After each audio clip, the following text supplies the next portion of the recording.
transition to our next guest. If you can wait 1 second. And with that, we have Phil Robertson, who is the legal director for CAIR Chicago. And he's with us here today. Phil, how are you doing? Good. How are you, Robert? I'm doing really well. Thank you for joining us today. We're here to speak about a CAIR Chicago case. On July 27th, a 17-year-old named Hadi Abutala was repeatedly punched by OLPD officers following his arrest after he fled from a traffic stop. He was hospitalized for a broken nose, bruising on his face, his right arm, his back, and internal bleeding near his brain and forehead. The pictures were really hard to see. He really went through a number of injuries, and he's still recovering from those injuries. So CAIR Chicago has stepped in. They have filed a lawsuit against the officers and the police department involved. I read the case that was filed. It was really impressive in its documentation. So I have a lot of questions about the background of this incident. And I want to thank you, Phil, again for joining us.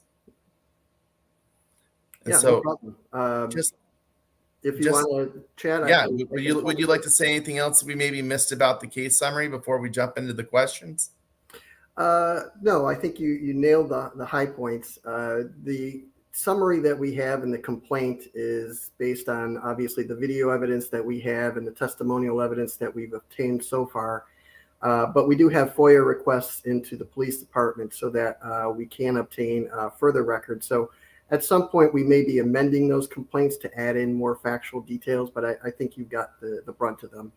Okay, thank you. So just jumping right into it, why did Oak Lawn Police continue to attack this Muslim teenager after he'd already been restrained?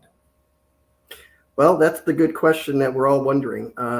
We believe that it was racially motivated. We believe that there was an action taken by these officers in concert to basically put the hurt on and punish this individual for fleeing from them.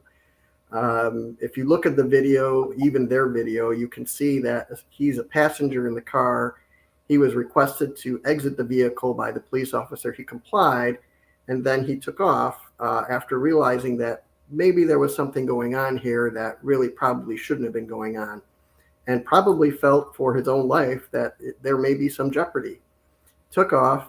When they're hitting him, they're not doing anything in terms of trying to protect themselves from harm or trying to ascertain the presence of a gun. What they're doing essentially was just punishing him. Basically, they were hitting him while he was already subdued and on the ground. And the video makes that clear. You can see that the blows that were struck by the officers are when he's already in a prone position, basically huddled down on the ground, face down on his belly, and not able to reach any sort of gun or anything else in his backpack that is on his back. And the videos show that these officers, despite these conditions, are still continuing to pummel him and punch him in the face and about the head and neck and upper body. And the question we asked, even and was asked by many reporters at the press conference, is why? Why was this necessary?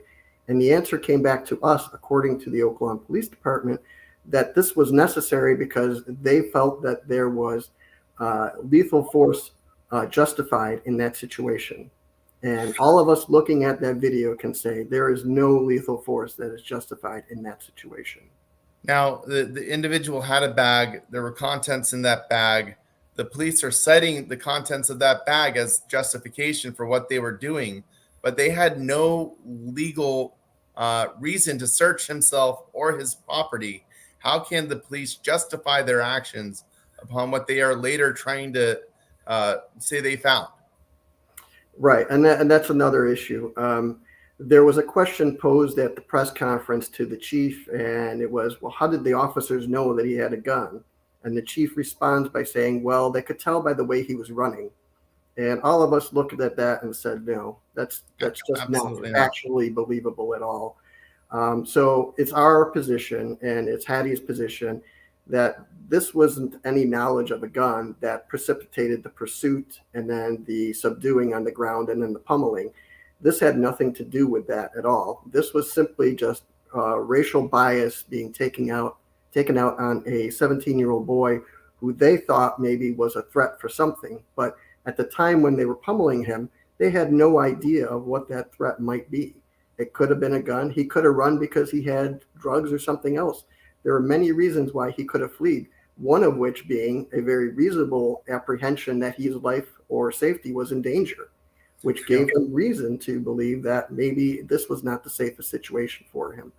But as far as the gun issue goes, there is really no basis for them to make that argument because the gun wasn't recovered until after he was already subdued and after they already pummeled him and punished him.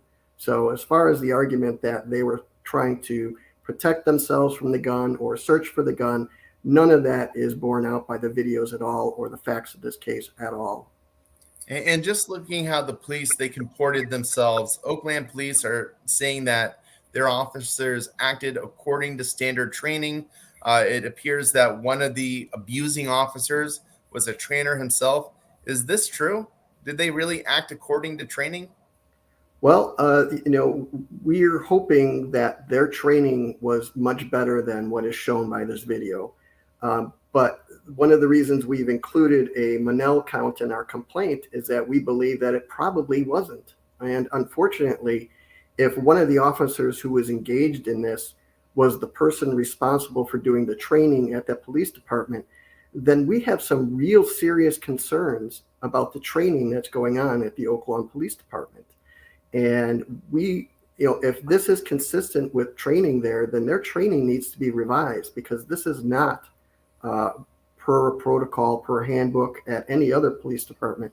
This is not standard operating procedure. And so when the chief gets up there and says, well, this is consistent with our training, then their training needs to be revised if that's true. We're hoping that it's not. We're hoping that they actually have a more robust and diverse and culturally sensitive type of training. But from what we can tell from the video, that is not the case. And if this is consistent with those policies, then the village and the chief and the entire department has a lot to answer for. Now, your complaint cites that the Oakland police were operating under the color of law. Can you please explain to our viewers what that is? And, based on that accusation, have the Oakland police agreed to launch an internal investigation?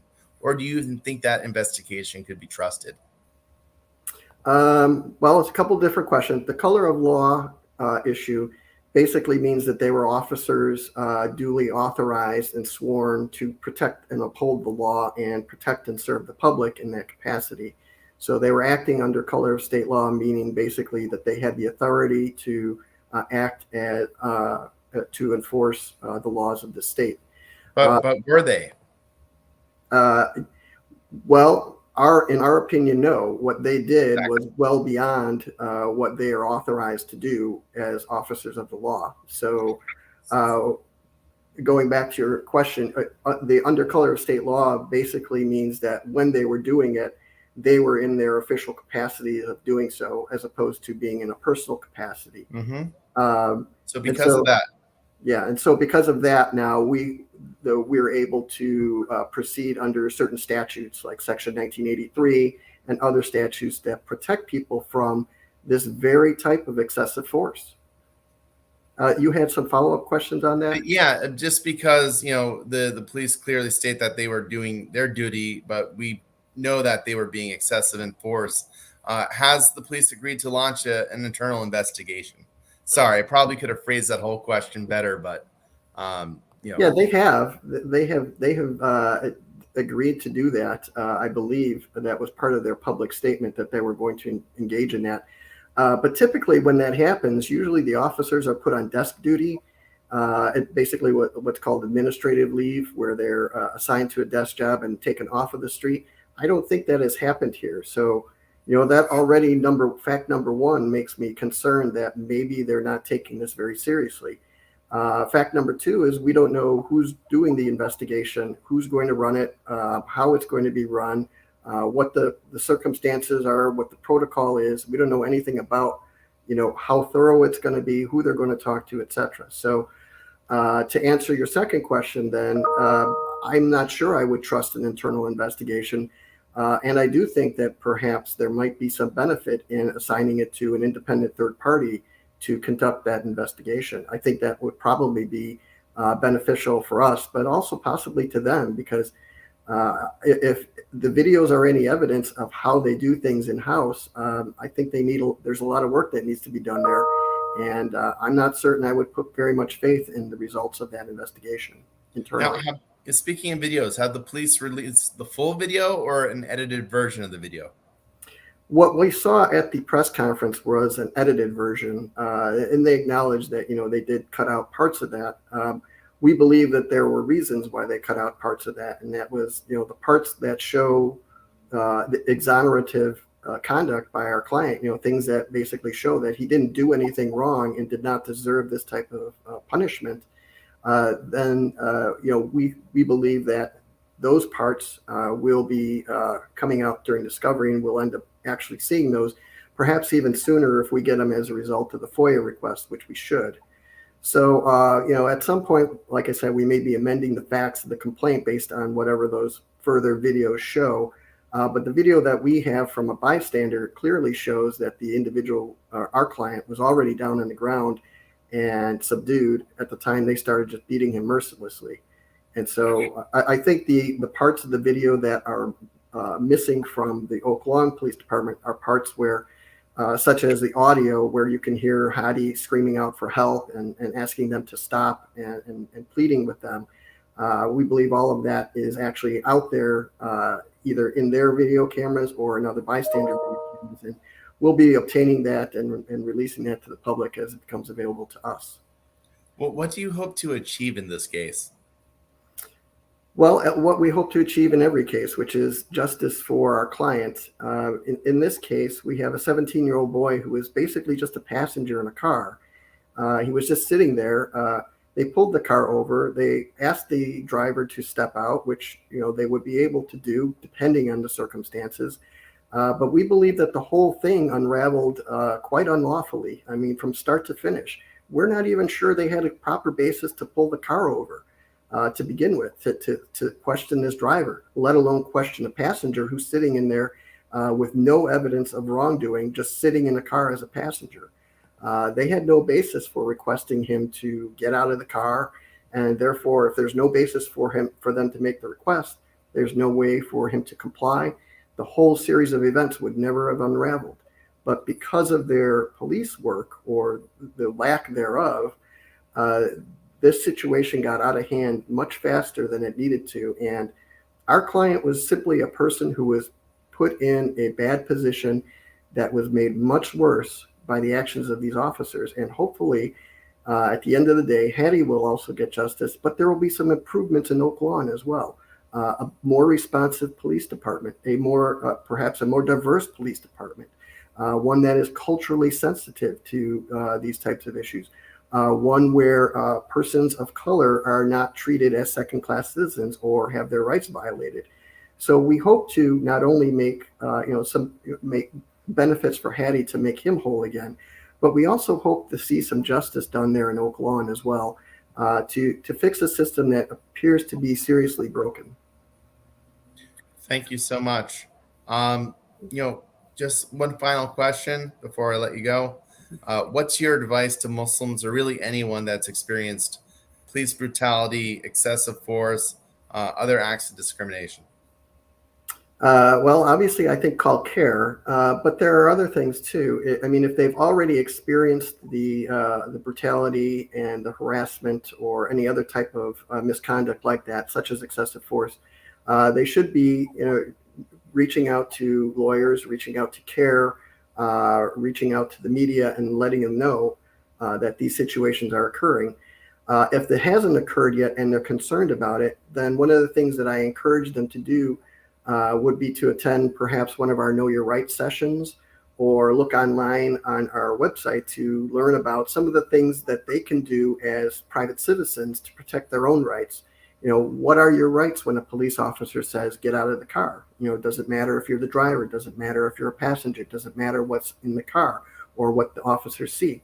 So learning about your rights is going to help you enforce them and guard and protect them against situations like this. So I strongly encourage people to do that, to start learning about what their rights are, particularly in these types of situations. And CAIR Chicago and all of the other CAIR chapters as well can be helpful and instrumental in giving them that guidance. Thank you. And I know on the CAIR Chicago website and our national website and our chapter websites too, we have Know Your Right guides in a multitude of languages for the workplace, for school, at protests, and especially engaging with law enforcement. Phil, do you have any parting words? Well, I hope that one of the things that comes out of this is a greater awareness that this is actually still occurring. Here we are in 2022, and unfortunately, even though we're coming on to 60 years of the Civil Rights Act being on the books, we're still seeing instances like this in the public, in the media, on the streets, in the workplace. And so I encourage people to be vigilant and aware. And I encourage people to start having the discussion about why these situations continue to occur and how do we address them. As a society, we are responsible for, maintaining control. But when the people who are responsible to maintain control are out of control, then we need to step up and take action to make sure that our law enforcement is responsive to our needs and to all people, including people of color and communities of color. Well, Phil, I want to thank you for your time. I want to thank you for all the great work you do at CAIR Chicago, and I want to thank CAIR Chicago for looking out for the Muslim community out there. With that, everyone, this has been another episode of CAIR on the Air. We are on the air every Thursday at 3 p.m. Eastern Standard Time. That's 12 noon Pacific time and all those other times between. I want to thank you for watching this episode. If you have any questions about, getting CAIR's Know Your Right resources or getting in touch with one of CAIR's legal offices, please email CAIR. Leave your comments in the chat. We love reading them. Please share this video. Thank you, and assalamu alaikum.